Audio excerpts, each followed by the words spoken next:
Ringer Dish is the place for all things celebrity, from major celebrity moments like the Met Gala and the Oscars, to the weird habits of the stars you love, to refreshers on the biggest tabloid stories from the last 20 years. Ringer Dish has all the vital details. On Tuesdays, catch Jam Session with Juliet Litman and Amanda Dobbins for royal family rumors, celebrity real estate, and industry analysis. And on Fridays, listen to Tea Time with me, Kate, and Amelia for lightning-fast coverage on pressing celebrity news and gossip. Check out Ringer Dish on Spotify or wherever you get your podcasts. This episode is brought to you by Visible. Maybe you've already let your New Year's resolution slip. We all have, but you can still make a 2 year's resolution with Visible. Right now, you can get a one-line wireless plan from Visible for just $20 per month for 24 months. 24 months is basically 4 Bachelor seasons. That could be 4 engagements, 4 broken engagements, so many other couples we didn't see coming. It's really an eternity in Bachelor Nation. And that's unlimited 5G data powered by Verizon with no annual contracts. Switch now at Visible.com and use the code VISIBLE24. Don't miss out. Offer ends January 31st. New members only. Promotional rate with service on the Visible plan. For additional terms and network management practices, see Visible.com. This episode is brought to you by Reese's Peanut Butter Cups. All right, it's official. I think I've discovered the ultimate coupling of all time. Like any good relationship, they really balance each other out.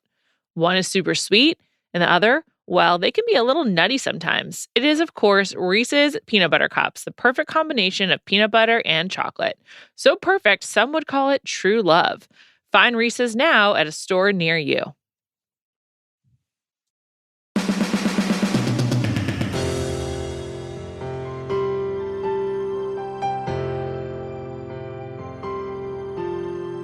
Welcome to Bachelor Party. It's Thursday. I'm Juliet Litman. I'm here with Callie Curry. Hi, Callie. How are you? Hello, hello. I'm excited to talk about this week and previews for next week. Me too. Also, I just want to note, we're not going to talk about Below Deck Sailing Yacht today. Probably will next week. So we can talk about parts 1 and 2, really digest it. It was epic. It was explosive. It was wild. JL, work on yourself. We'll come back to it next week, I promise. Yeah, I'm pissed. Wait, am I allowed to say pissed? I don't even know. Yeah, but I'm curse. I am pissed that I missed part 2. I did not know it was last night. Did not know they were doing a back-to-back reunion, but I did see part 1. So, there's so much to break down there. So. Especially they all look so different. Anyway, we'll come back to that. Also, they are scattered across the world. Anyway, Bachelor. Yes. Let's start with Karl. One thing I did not talk about on Monday, which my colleagues Amelia and Roger were really excited about, was how he was shadow boxing alone while he was alone in that room. It was really weird. I actually replayed that 3 times because it was just funny. It was so cringe. It was so good. I replayed it multiple times. And I was the whole now that I knew that he was a motivational speaker, every single thing he did, I was the shadow boxing. I'm is this part of his hyping himself up? I'm glad he's gone. I was confused when that was. When was he alone in that room? I was just sort of was this after he was eliminated? Was this while they were figuring out what to do? Or was this after he'd spoken to her? I was when is this? I thought it was after he addressed the guys and needed a break because they were all at his neck and were just what are you talking about? I also hate that he was just if the person just comes forward, and I'm there's no person. You just want someone to just throw themselves under the bus and just be oh, it's me. There's no person. But was it Thomas? Was he talking about Thomas? No. He had no person. He was just stirring the pot, but I wonder what he thought that would accomplish. But the shadow boxing was so funny. The only thing that was better than that was that Katie and he did not even say goodbye. There was no He turned his back to her and stood and watched the guys for a second and then slowly walked off. I was he's bizarre. In an alternate universe, if you were filming this from Karl's point of view instead of a normal human's point of view, it would be a really epic, I'm the underdog, I'm Rocky, boxing by myself, and then staring down all these guys. He definitely had an alternate universe playing in his mind. Also, if he thinks that he actually was trying to be helpful, which I don't think he was, but if he believes that he was, his point of view is very much so well, I did my best. I tried to save her. and she didn't want it. So what are you going to do? Yeah. He gave it his all. He's gone. They very quickly pivoted away from Karl being the villain straight into Thomas. Wait, which also this is the first season, and I did not watch The Bachelor like 20 years ago, but I have never seen a group of guys come together and be like, yeah, we all don't believe Karl. Yeah. I forgot about that. 99% of the time, even like it usually doesn't happen like where everyone's in the same room and they say it in front of the guy. Like usually it's like them going one-on-one to Katie and being like, we don't trust Karl. We don't trust Karl. We don't trust Karl. And then Katie still is like Karl with the last rose. So I just thought it was like crazy that they did it in front of her all in the same room. And that Katie was like, yeah, no, you're gone. I thought, so they basically unionized against Karl and like against the show. They were just like, Karl's out. We don't like him. It was crazy. I mean, that's like kind of an unprecedented moment. Penny and I talked about this on Monday a little bit. Like, this is like a real turning point of like what the people can do. Because it's not just like now trying to like, hey, can I steal you for a second to tell you how much Karl sucks? But it's like, we as a group of men stand before you to tell you that Karl sucks. Like, that's a big change. Huge change. And I mean, I don't know the behind the scenes, but it's always seemed in the past that producers are like, yeah, no, he has to stay. Yeah. That's what I think Caitlyn was saying to her when she was like, don't let anyone pressure you. I thought Caitlyn was very much like, this is your choice about the producers. Yeah. They kept saying like, it's your journey. It's your journey. And I maybe it doesn't have to be Chris Harrison, but maybe they miss the Chris Harrison-esque person to kind of like do the dirty pushing. Work. Yeah. Yeah. To be like, well, if you just keep him. Or like, you don't know why they could be jealous. Yeah. Like there's a million things that you could say. Yes. So the fact that she was just like, yeah, no, bye. I was like, wow, I've never seen that happen. Like Victoria lasted like 17 weeks last season. Yeah, it felt seriously. And also like, there was no like, can I walk you out? There was no like post-mortem of like, Karl, are you sure you don't want to tell me what you're talking about? I really need to know. She just sort of like, he's out. Goodbye. Deuces. Also like, feel like they haven't really covered the guys leaving being like, it's not my chance. No, they haven't at all. Like two guys that I thought would go a lot further, Kyle and John, both were out this week and no fanfare. They're out. Goodbye.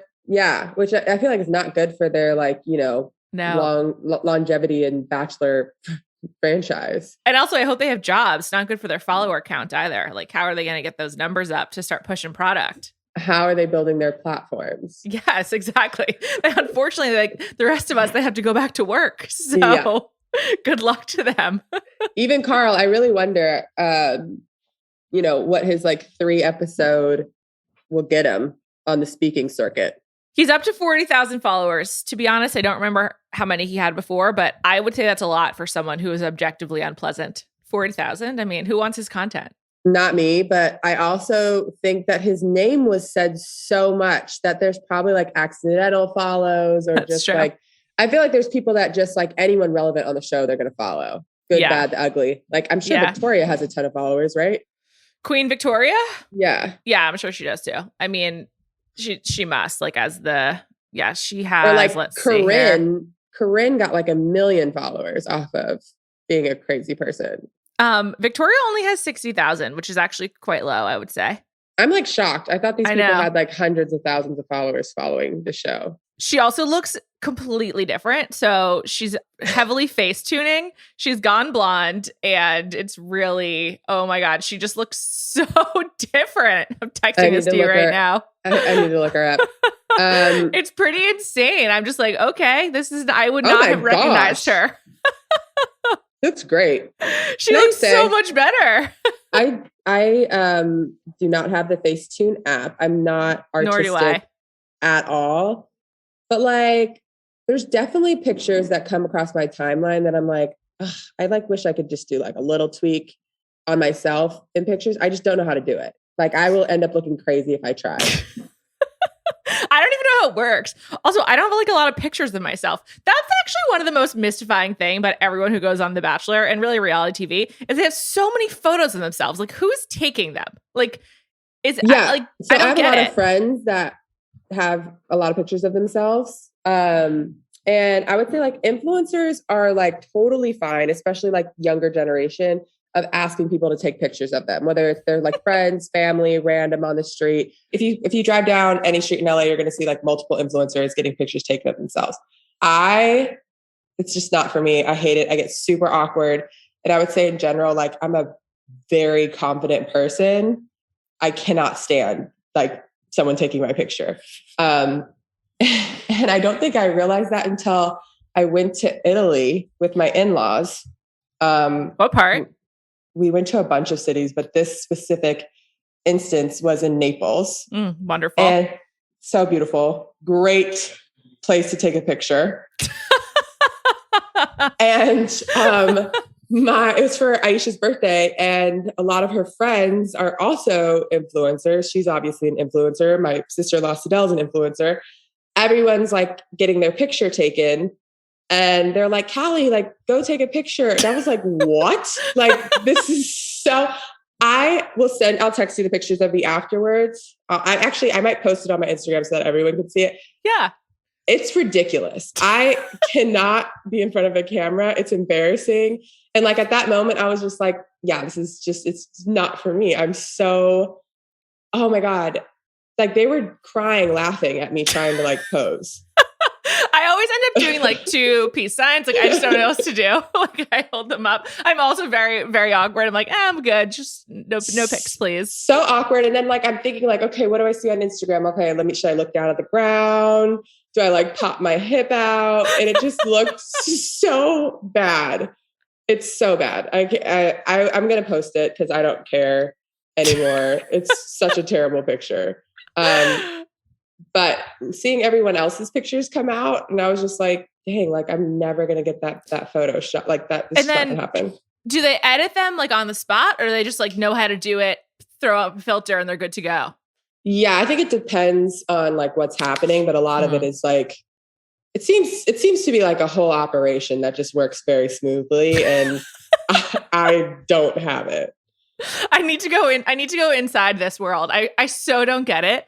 As I've emerged back into the world, like post-COVID, I just feel so old. I'm just like, I see people on the street and like, I'm just like, okay, so this summer, no one's wearing a bra. Good to know. Noted. Like I won't be doing that, but apparently as little clothing as possible for people under 30. And it's so funny. Like, it's just, I don't get it. And I love like learning about it though. And I do feel like the contestants who go on the show, men and women, like typify so many of these trends. I think you almost have to be like, you have to be this type of person. This is what the franchise is looking for to be on the show. It's true. It is true. Like they want someone who will be comfortable taking Instagram pictures, like and do whatever on camera. I would like to think that you can get used to it, and I need to just like try. But sure. As of now, I'm not there. I was around a lot of young people last night, and I was like, I think I should go home now. It was like 9, and like they turned the music up in the restaurant, and I was like, well, it's time for me to go. 9 p.m. Rager on a Tuesday. Yeah, seriously. Oh God. Anyway, so let's talk about Thomas, the new villain. Where do you stand on Thomas? I am a Thomas supporter. I feel like I'm in a very, very, very lonely corner over here. I don't know anyone else that is a Thomas supporter. Is it just because of his skin? I mean, his skin absolutely helps. I mean, the close-ups on his face helps. Like, yeah, I'm not attracted to him. I don't know if I saw him like in person, I would be attracted to him. But like, I look at him and I'm like, he's just like a beautiful person. Like, I feel like someone like sketched him to be like a cartoon character in a show, and he like a real live person of that. He's like Gaston from Beauty and the Beast. Yeah, he's like, the handsome guy. I mean, he's pretty flawless. He's just like, that's not necessarily what I like, but like I can appreciate it. You know what I mean? Sure. Yeah, I can appreciate it too. It's not for me. He for some reason also texted this to you. It reminds me of a baseball player. I'm not really sure why, but there's something about his presentation. I could just like see him, at the batting cages. I don't know what it is. I think it also might be like there was this, I think maybe it was on the way to group therapy where he had on pants, like jogging pants. Mm-hmm. absolutely no ass at all. Like it goes in, and a lot of baseball players have that. So maybe you saw that That's and were why. like, oh, baseball player. It's his physique, yeah. And like, I was thinking to myself when I noticed that, and I was like, am I like an ass person? That like, why did I even notice that? And like, I don't think I am. My husband actually has like an amazing butt, but like, I have never thought about that ever, but I did notice it. And I was like, ugh, that was like the only thing that I was like, that's unattractive about him to me. Wow. So you're really in on Thomas. You're like you're like the mayor of Thomas Island, basically. I mean, I just think that I've never heard a guy be so honest about being there. And I'm like, every single guy has thought about building their platform and being the Bachelor, like in their wildest dreams. If it doesn't work out with Katie, that's the best case scenario, to get followers or to be the Bachelor. So like all of these guys being like, by the way, I also think it's a lot to do with he clearly is a threat. Yeah. Because like, I feel like they're making him like, you know, sound like a dictator, like someone who like chopped people's heads off or something. I'm like, he literally answered the question in front of Katie. You guys are not. Yeah, he's not lying. He's not hiding anything. This is not breaking news here that he said that he said it, that he thought about like his platform and all of that in front of Katie, in front of Nick, who, I mean, don't know why he was there. We'll come back to that in a second. I think the thing about Thomas also is like, if you go on the show and you don't think about all of the like realistic ramifications of being part of this, like what's wrong with you? Like, I actually think it's weirder when people are like, oh, I've never seen the show and my sister-in-law nominated me and I just decided to go for it. Like, do a little research, find out how it works, like know the game that you're playing. I was like, what's wrong with that? No, I think that's totally normal. Also, I like never believe people when they're like, I have no idea what this is. Like, there's just no way you're like, yeah, I might have to lose my job and I'm going to go do this for 2 months, but I have no idea what I'm doing. Like, no, you know that at the very least, the basics. And like, if your sister had to convince you, part of the convincing was worst case scenario, you get 100,000 followers. Yeah. Or, yeah. You become Bachelor, you get 100,000 followers. Yeah. Like there's just no way you don't know like what's going to happen here. Yeah. And then the people that talk the most obviously get the most followers. And the guys that are talking the most that are mad at Thomas, I'm like, you're literally doing this to be more relevant. Yeah. And hey, it's working because here we are talking about him. Yeah, for sure. I think that part of what was wrong with how he presented himself, if you think it was wrong at all, was just like the variation in stories at group therapy was so extreme. Like that, it was like, my coworker Amelia said it was like having like whiplash. And that is so true. For Thomas to like monologue about, you know, there might be a lot of red flags. I'll tell you all of them. Like, and by the way, I wish he had a numerated. But not actually tell her one red flag. I would love to know what he is thinking of. Like, did he cheat? Does he have commitment problems? Does he have mom problems? Like, I would love to know what Thomas considers to be his own red flags. Also, I thought it was interesting that the one-on-one with Katie the first time around, she was like essentially saying that, like, I still don't really know what your red flags are. And he was like, you know, tell me what you want to know. And I'll tell you. And she's like, I don't want to ask. I want you to just tell me. Like, I don't know what to ask. Yeah. And then he's like, well, just tell me where you want to live and we'll buy a house. I was like, what? You're not even like, are you following the conversation? Like, well, he's a real estate broker. So he defaulted to what he knows. But then he goes back and he's like, that didn't go well. Like, I feel like I didn't answer her question. So I was like, okay, he realizes he didn't answer her questions about the red flag and then goes back and doesn't answer any of the questions again. Yeah. I know. And then he comes back out of that and he's like, feel good now. I'm like, what? I think that's realistic. I think there's a lot of men who's like, cool, crush that conversation. And when they absolutely have not, they like think that you've covered everything. You're like, no, there's much more to discuss here. I mean, he wasn't even in her top 3. No, he wasn't. I don't think she likes him. I don't think she likes a lot of these guys. I think that she likes Aaron and I think she likes Michael. I think she likes Greg, but I kind of think that, and Connor Cat Guy. Yeah, Connor Cat Guy. I also think that this last episode, Andrew S. did not get a lot of playtime, but I feel I feel like when they have been together, there seems to be a connection. Yes. They seem to have fun together. I don't see the connection with Thomas at all. I think that like maybe she would have sex with him. And that's like it. Sure. I don't know if you've heard this about her, but she's sex positive. So I've never heard that phrase before, ever. Also, the group therapy to me was a lot. I don't like this spill your trauma. I think it's exploitative and like icky. And I'm just like, what are we supposed to do with this now? And like, it was really courageous and brave of Katie to share her story. And I think it's like really important, but it's just sort of like, it's all about context. And like, is it really like appropriate for her to share that story when Thomas is going on and on about his red flags? Or like, is it appropriate on day 3? Yeah. Like maybe a more intimate group, like not 15 guys, like, or however many it was. I just thought it was weird. And then I was sitting there like, well, what do I say in that circle? I'd probably be on the Thomas train and just be like, I mean, yeah, there's a lot of stuff that's happened. And, you know, if you want to ask me about it, I'll tell you about it. And like, I'm not sitting, like I was sitting on my couch thinking like, because, you know, they have no warning. They go into this fucking black room with a spotlight.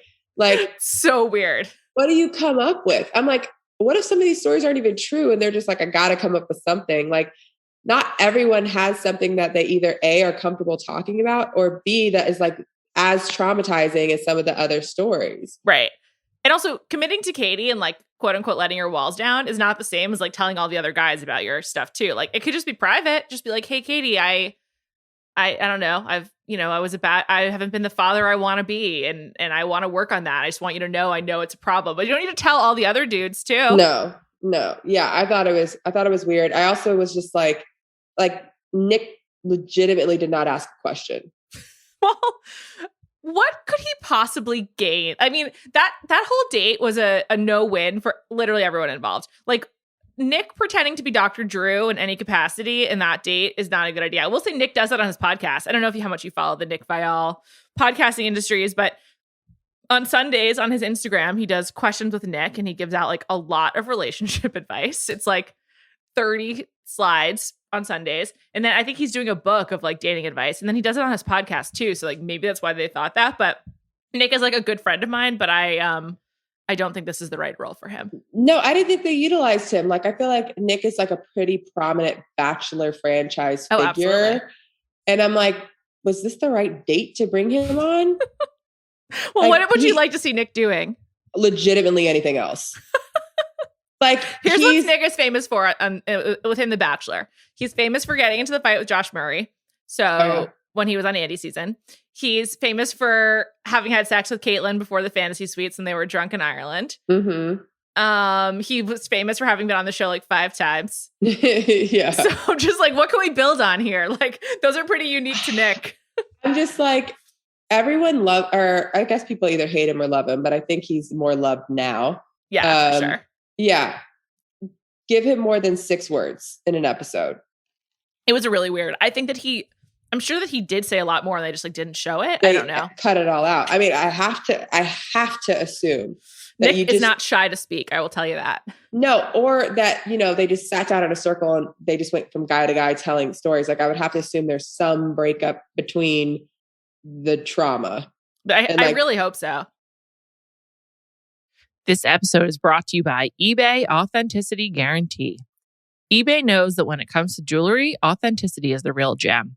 When you see the blue check mark that says Authenticity Guarantee, it means your next piece will be carefully inspired by jewelry experts and will always be worth its weight in gold. Whether you're looking to make a statement or build the perfect everyday look, eBay is making sure you get the real deal. With eBay Authenticity Guarantee, you can trust that jaw-dropping piece will always arrive jaw-droppingly real. Ensure your next purchase is the real deal. Visit ebay.com for terms.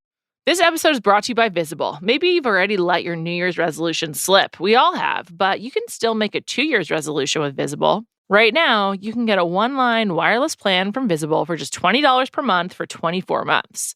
24 months is basically 4 Bachelor seasons. That could be 4 engagements, 4 broken engagements, so many other couples we didn't see coming. It's really an eternity in Bachelor Nation. And that's unlimited 5G data powered by Verizon with no annual contracts. Switch now at Visible.com and use the code VISIBLE24. Don't miss out. Offer ends January 31st. New members only. Promotional rate with service on the Visible plan. For additional terms and network management practices, see Visible.com. This episode is brought to you by State Farm. You might say all kinds of stuff when things go wrong, but these are the words you really need to remember. Like a good neighbor, State Farm is there. They've got options to fit your unique insurance needs, meaning you can talk to your agent to choose the coverage you need. Have coverage options to protect the things you value most. File a claim right on the State Farm mobile app and even reach a real person when you need to talk to someone. Like a good neighbor, State Farm is there. Also, like, they didn't show all the guys' stories, like they glazed over a lot of them. And I'm like, what were their stories? Like, what if their stories were like really impactful and meaningful to them? And they're watching the show and they're like, cool, I just like cried my eyes out in front of everyone. And it's just like for nothing. Yeah, seriously. Or maybe someone was like funny. They're like, you know what, guys, we need to like lighten it up a little bit. I'm going to tell you a funny, embarrassing story about me or something. Well, they couldn't have shown that because they wanted to make Thomas come out like a sociopath. And I'm sure that everyone spoke for as long as Thomas, but they just like cut it so that like he seemed like he didn't stop talking. And that's the way to make someone seem truly crazy, is to like just like let them like speak and everyone just like, what is going on here? I mean, honestly, I did not think that when he was talking, I was looking at his face. You just love Thomas. I think this is like the main takeaway from week 3. I think that he is weirdly perfect looking. And I really, really appreciated him being like, yeah, I mean, like, I thought worst case scenario, I'd get followers and be the Bachelor. Like, not a bad situation Seriously, for me. I like the honesty as well. I also like this sort of like removing the crazy setup of these dates of like, I can't do anything. So, I mean, I just hate the trauma circle. So I was thankful that it was like something completely realistic and honest and also kind of trivial. I was like, give me like a water polo match. Oh, like, that'd be good. I mean, Smart. like, they've done random stuff. Like, that's what usually we see. Yeah, it's true. Not that. It's true. And I definitely prefer that. Water polo is a great idea. It's in the water. They'd be shirtless. They have to like beat each other up. So that sounds great. Seems like exactly what the Bachelor franchise would look to do. Yeah. And like on Matt's season, they made the women do like bride wars in the woods. Like, let's do some kind of capture the flag, groom wars or whatever. Yeah. Yeah. I mean, I just thought that I hated the date. There was nothing good about the date. Me too. And there was only 2 this week. There weren't 3. Let's talk about Michael on that note. He's a great guy. He just seemed like a great guy. And I just saw a headline that he got his wife's family's permission to go on the show. So like he's a classy dude. Or he got their blessing. Not surprised at all by that. I feel like from episode 1, you could tell that he was just genuine, and he just like keeps just like going down the path of like, I'm an amazing guy. Yeah. I don't know if he has it for Katie, but like part of me thinks Katie is like, I don't know. I feel like a lot of the times like the contestants are like, I have to pick like, you know, the hottest guy or like the guy that, you know, the it guy, which reminds me like F-Boy Island. And it's, you know, I feel like a lot of them are going to end up with the fuck boys at the end of it. Mm-hmm. Like, I don't know if it's purposeful or like, you know, the charm just gets turned on and you like are blind to everything. And I just like really don't want to see Michael hurt. I know. But he's like an adult. He'll be okay. I feel like also whatever happens to him here, what he's been through is way, way worse. So that's true.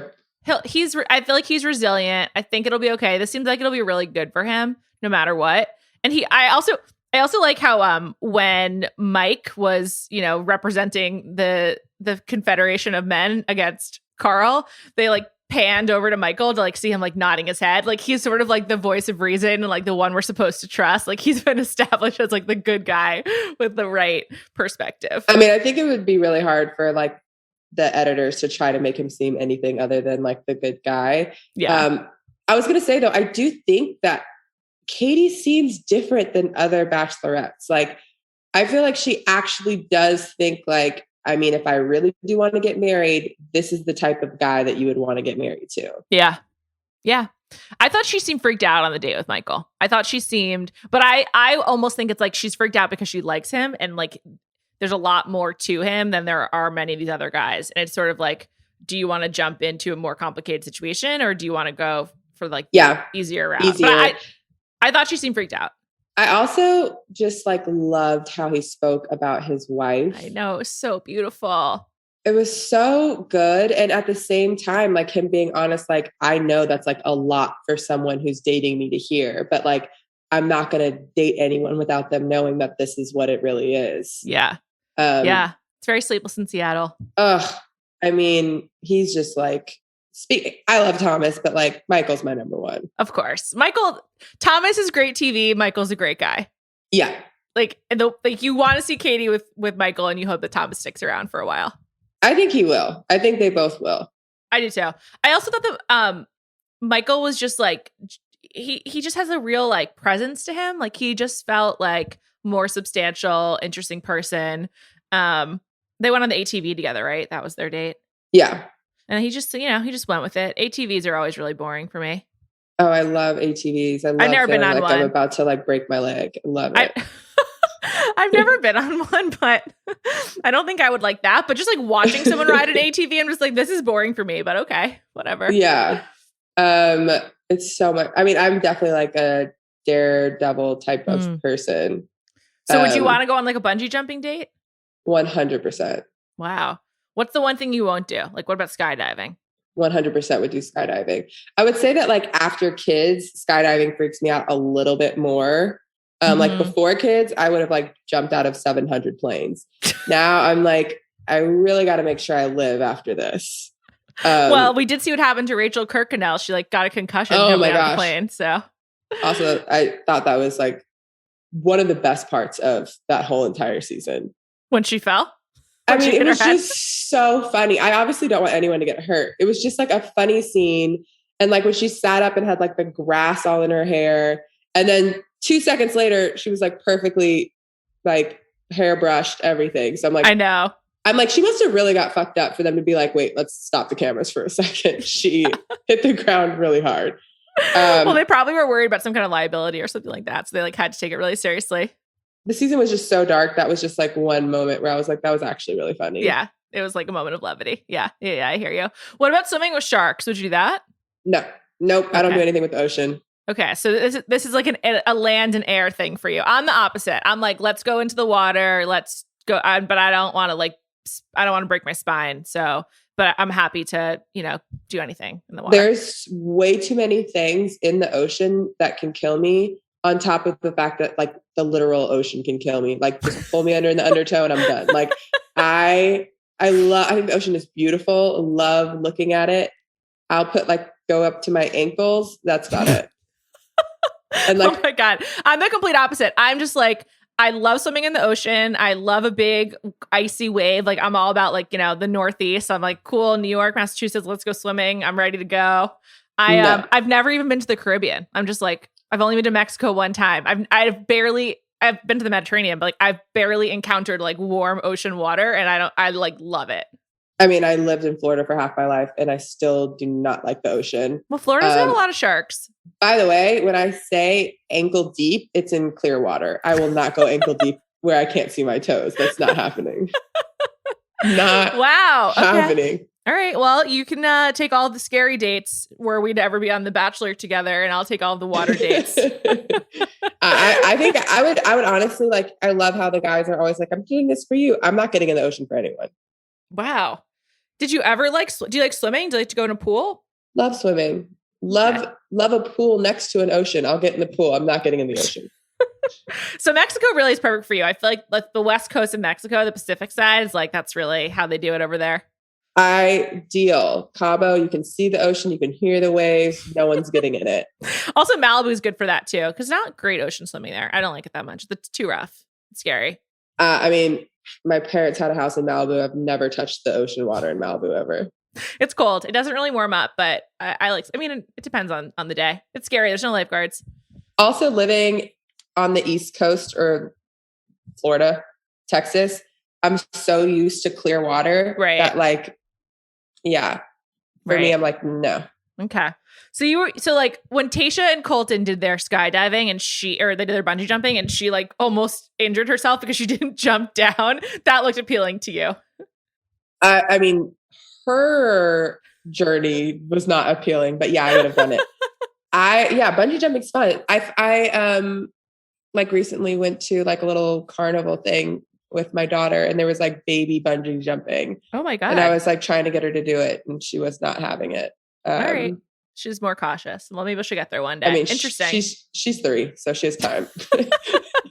They haven't done any like extreme dates other than the skydiving, and I do miss it. Like these like lame sort of like summer camp dates are just really like they're just lame. There's no other way of putting it. We need the travel back big time. We even need like just like riding horses. Don't they have horses at this ranch? It's New Mexico, for God's sakes. You would think next season, because like things are open for the most part. You would think next season they'd be able to travel around a little. I mean, even like travel around the United States. I know. You don't even need to leave the country. Like go to like even if you went to like all the different national parks or whatever, like there's different stuff to do in all of them, and go to Vegas. I don't know. I think Vegas should just be the spiritual home of the show at this point. Like just move all operations there. I mean, I feel like it's on brand. Yeah. And there's so much you can do there. I mean, like it's just like ideal for a reality show. I don't know why there's not more of it, because all the hotels have so much space. They've got weird stuff like, you know, roller coasters. I'm sure you could figure out a lot of extreme things to do around there. Plus then you have like the nightlife, so many venues, and all the hotels will work. Like they love working with reality shows to like make it work. I mean, yeah. And like also like the Grand Canyon's not that far away. You could take a helicopter ride. Like there's so much you can do. Go to the Hoover Dam, take it in. Yeah. See what's up. So much you can do. That's actually I mean, I feel like New Mexico is just random. I know. I'm not sure that originally it was supposed to be in Canada and then it didn't work out. Maybe it was because of COVID. Oh, probably. They're way more strict there than they are here. Way more strict. And they also, I think at the time, were really behind in the vaccination program. And so COVID was much worse. I mean, most countries remain behind. Shout out Joe Biden. So, you know, I think that's part of it. But I do feel like general consensus is like we miss the travel as in Bachelor Nation. Like, you know, we're sick of being stuck in these resorts. Yeah, I'm trying to give them a break. But like, I feel like there's like 700 things that could have come before group therapy. I mean, it was awful. It was just awful. I don't know. I guess that they probably liked it because on the Tayshia season, the painting date was like so emotional and like got a lot of good stories. But that just kind of seemed more natural because they had like an activity to go with it. This was literally sitting in a circle trying to like spill your guts. Oh gosh, I can't imagine what Thomas's painting would have been. It would have been hilarious. It would have been a red flag or something. No, it would have been like a portrait of himself. Yeah. I think he is into himself for sure. Definitely. But like even that would have been better. Or like make them do like pottery. And then like I think they did that on Peter's season actually, but like they did like the whole like weird ghost thing. But just like arts and crafts are better than sitting in a circle and like telling a sad story. 100%. That also, when you brought up Peter, just reminded me. I don't know how tall Peter is. I would assume like 6 foot. I haven't met him. He's like 6'1". Yeah. 6'1". I feel like I don't know what the word is. Giant guys are getting a lot of love. Yes. Like Aaron and Thomas. Aaron, Thomas, but even like Matt was giant. Like, I just feel like Tyler is giant. Like, I feel like I know in general, like girls like tall guys, but I'm like, this is like well beyond average tall. Yeah. I mean, Matt's like 6'5". Yeah. And Tom's is 6'6". Like, I think Aaron has to be, they look around the same height. Yeah, he's really big too. I'm like, the Giants are getting a lot of love from Bachelor. I mean, Nick actually said that. Nick said that it's hard to get on the show if you're short, which I believe.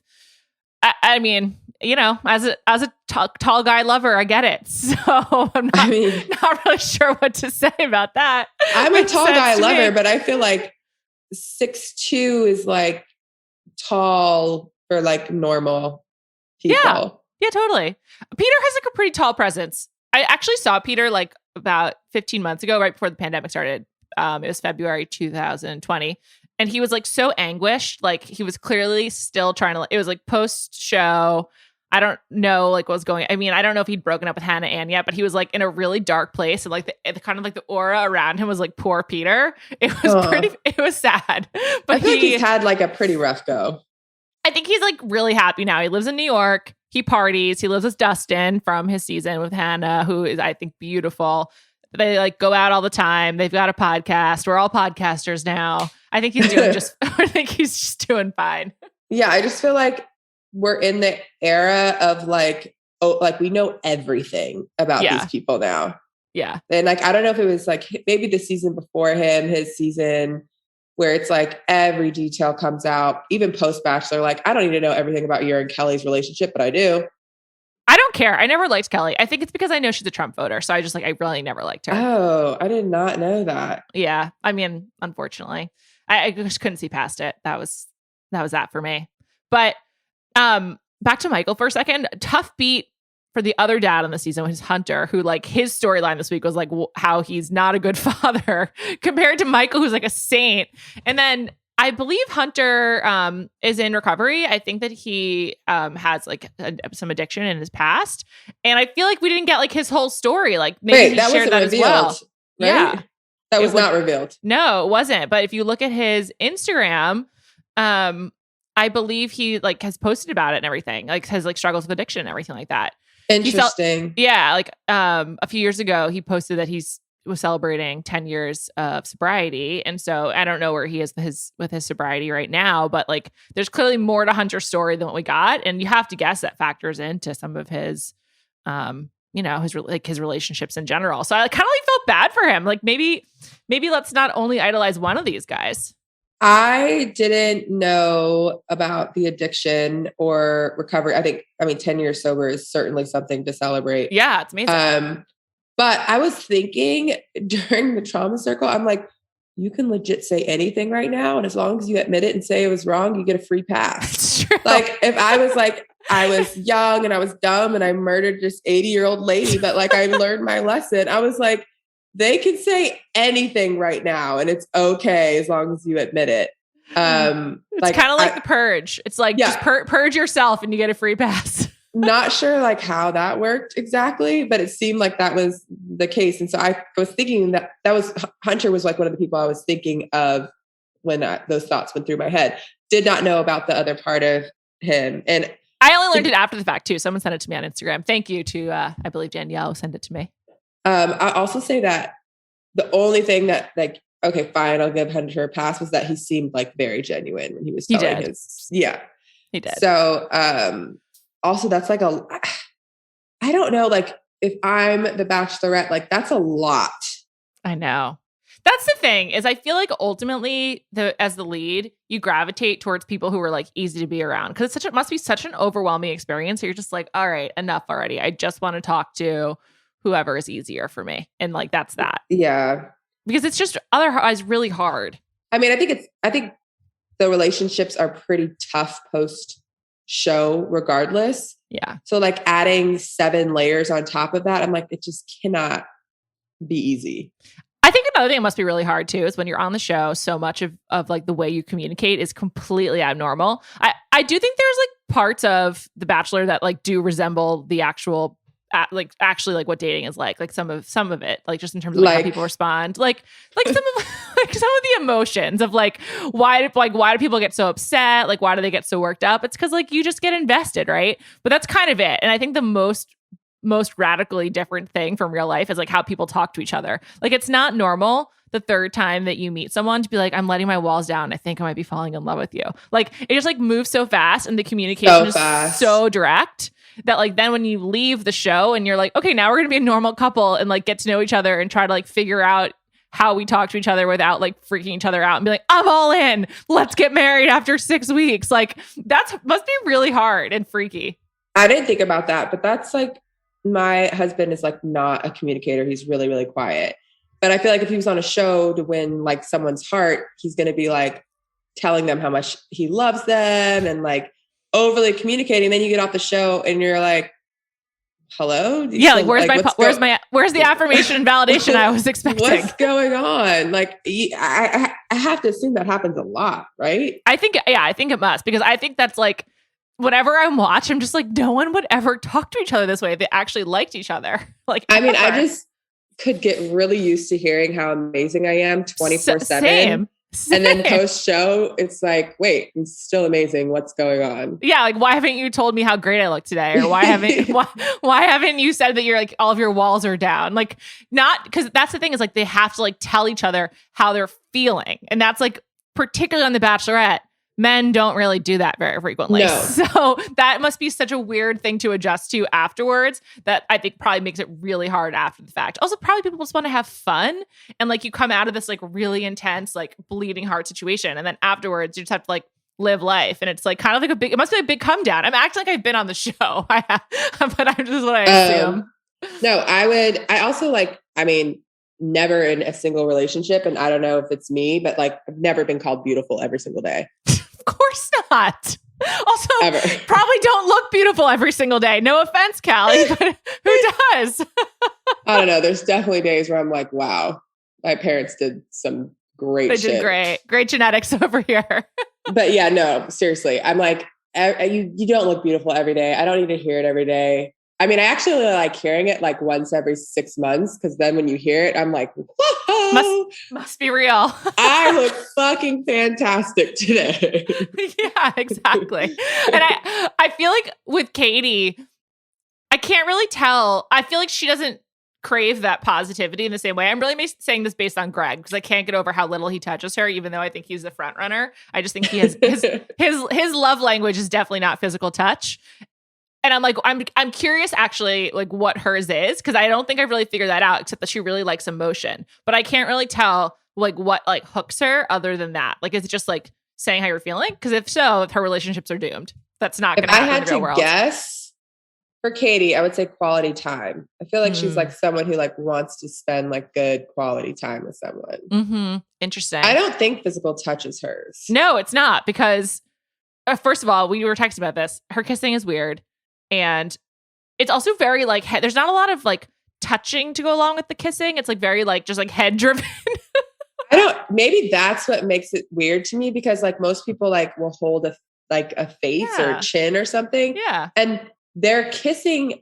I don't know if passionately is the word, but like they're kissing more than just like there's a lot of movement, but no like hand placement. So all you see is the heads just going. It's kind of like if you were playing like 7 Minutes in Heaven or like Spin the Bottle, and like a lot of people are like watching you kiss, which they are because this is on TV and there's all this production around, but it's not passionate to your point at all. I also think post-COVID, seeing tongues touch each other really freaks me out. It really freaks me out. That's funny.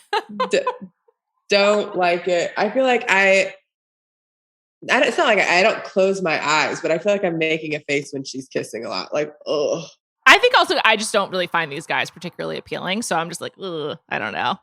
Except I do think Aaron and Justin, I think are particularly cute, but the rest of them, Aaron, Justin, and Josh. This past episode, Josh got like a 4-second confessional out of nowhere, and I was like, oh, he's good looking. Josh, who is Josh? I mean, I gotta look this up right now. I don't even know who Josh is.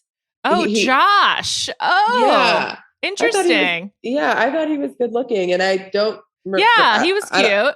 Not sure if I've seen him before. We hadn't. I didn't even know he was on the show.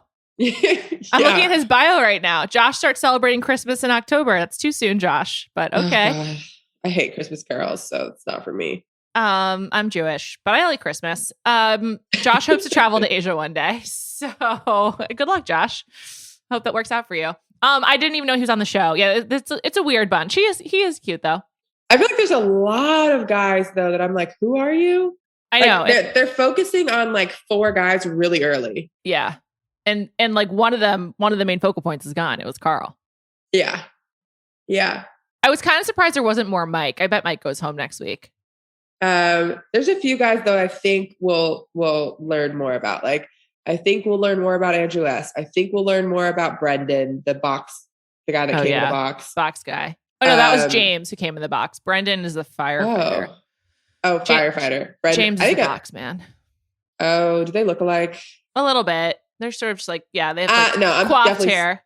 Definitely thinking about Brendan, not James. I think we'll find more about Brendan.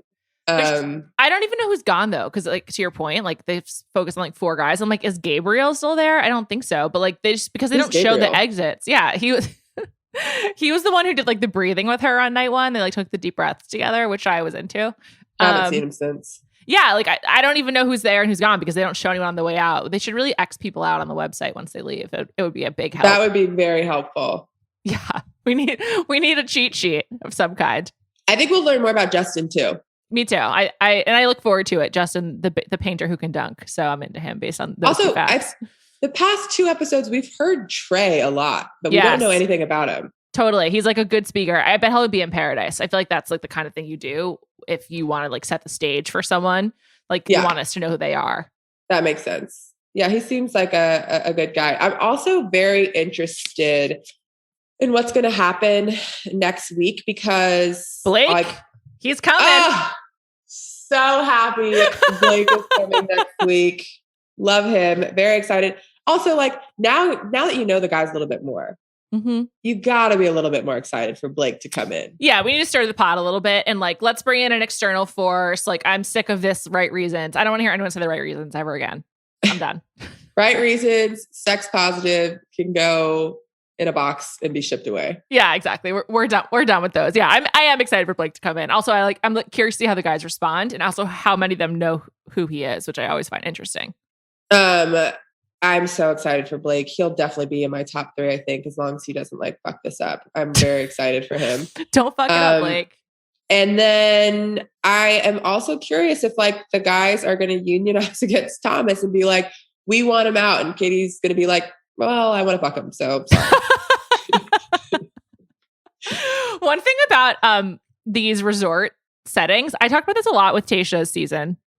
I felt like with Tayshia's season, if she wanted to sleep with someone, it seemed a lot easier because they were at a hotel. But I now think it seems a lot harder than on a regular season. Like you can't really like sneak off. I feel like it would be easy. It seems like it'd be easier to go over to Katie's room, but it actually seems like this single location makes all of the sort of like, hey, I want to come over or like whatever more difficult. But I do wish that on this show they were having sex before the fantasy suites. It would just be a lot more interesting. I feel like they will.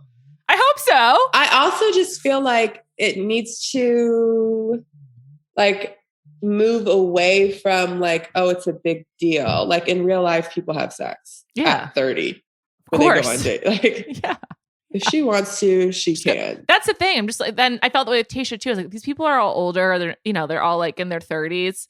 Just go for it. What are you waiting for?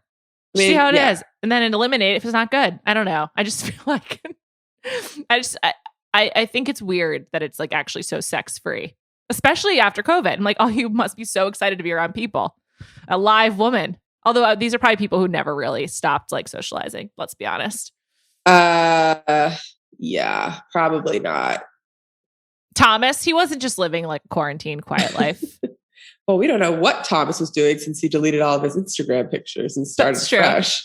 That's true. Bring him back, Thomas. Yeah, no, I think it needs to be more normalized. It probably would make the show a little bit better. It might move the show from like ABC to HBO if it goes too far. That's the only thing that they've got to worry about. That's what we have F-Boy Island for coming this summer. Yeah. So excited. All right, so we got Blake next week. It's going to be a big week for you. I'm really excited. And we'll do a full Bravo catch up next week too, because I'm going to watch The Housewife and The Hustler. Still haven't done it yet. Oh my gosh, it's so good. I know, that's what everyone's saying, but there's just been so much basketball, so much Bachelor, so much Below Deck, Real Housewives, and like, trying to leave the house once in a while. I feel like the Real Housewives are kind of getting like swept under the rug right now. Well, no one asked to revisit Election Day 2020. Like, I think it was a huge mistake for both New York and Beverly Hills to like do election episodes last week. Plus, New York is so dark. I'm just like, I can't deal with this. And Beverly Hills, I was actually excited because Kyle and Dorit fought because I hate Dorit. And I'm just like, why are you guys friends? But it's just sort of like, all of these shows are really suffering from COVID. I don't want to watch like 5 consecutive nights of like a housewife making up a dinner party for her fellow housewives. That's just not fun. Yeah. Also, like, love, like I'm sure you've seen like on Instagram and TikTok, maybe not TikTok, but on Instagram, there's so many great moments of housewives just being insane in public. And then like the camera, like going, like panning around the room to see like all the people that are in the restaurant being like, what is happening over there. And like, you can't do that when they're just by themselves. It's so much less fun. It's just like, we all lived this. We lived in quarantine, and yes, it was less fun. I didn't want to revisit it. And so then it also makes like, you know, the absolute ignorance of the New York housewives as it relates to, you know, not just race, but like just talking to humans who are unlike themselves, like just really grotesque. And like Ebony is amazing, but like this is just ridiculous. Like this show is not, it's just not what this is supposed to be. No, I also feel like her like character on the show is being turned into like this preacher. And I'm like, this is not her personality, but she's being forced to be this. Yeah. So I don't think we're getting like a real representation of who she, I hope that as the season goes on, we get to see like a more fun side of her. Cause like, I feel like she's like going into battle every day. I know, it's just not fair. And it's like, it's not, like it's not on her to teach Luann and Ramona, who are just so ignorant and not going to change, to be honest. Like, I know they're not going to. I hope they could, but they're not going to. I was happy that Heather got a little bit redemption last episode where she came on and was like, I realized I called you articulate and like should not have said that. Yeah. Because like in general, I think Heather means well. And I think that she was trying to say the right things. It seems like she's like tried to do the work. Was she perfect?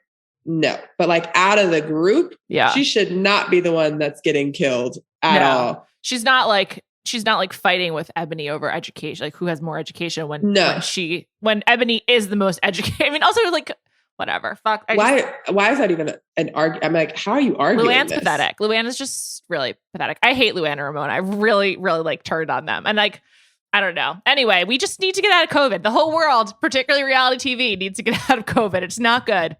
No, unless you do a show like, I thought like Love Island didn't suffer at all. It was so amazing. Because it's already in isolation. So like, exactly. Yeah, and Temptation Island did not suffer at all. Like the those challenge was totally fine. Yeah, those shows are built for it. Right. It's like the shows that are supposed to be like we're out in the real world walking around. Yeah. Yeah. The stuff, anything in isolation is fine, but they're just like, this has been really bad for Bravo, except for Below Deck sailing out when they had to stay on the boat to drink. But other than that, I have heard that some people like have complained about that though. That like some people were like, I didn't really like this season. I'm like, how? It was the best cast season ever. And it's perfect. Those people are crazy. They're crazy. We're going to get into it next week. We'll do a full deep dive. We'll be back next Thursday. Monday, Bachelor as per usual. Guest, you'll have to wait and see. Thank you so much, Callie. Great to talk to you. Thank you. Adios.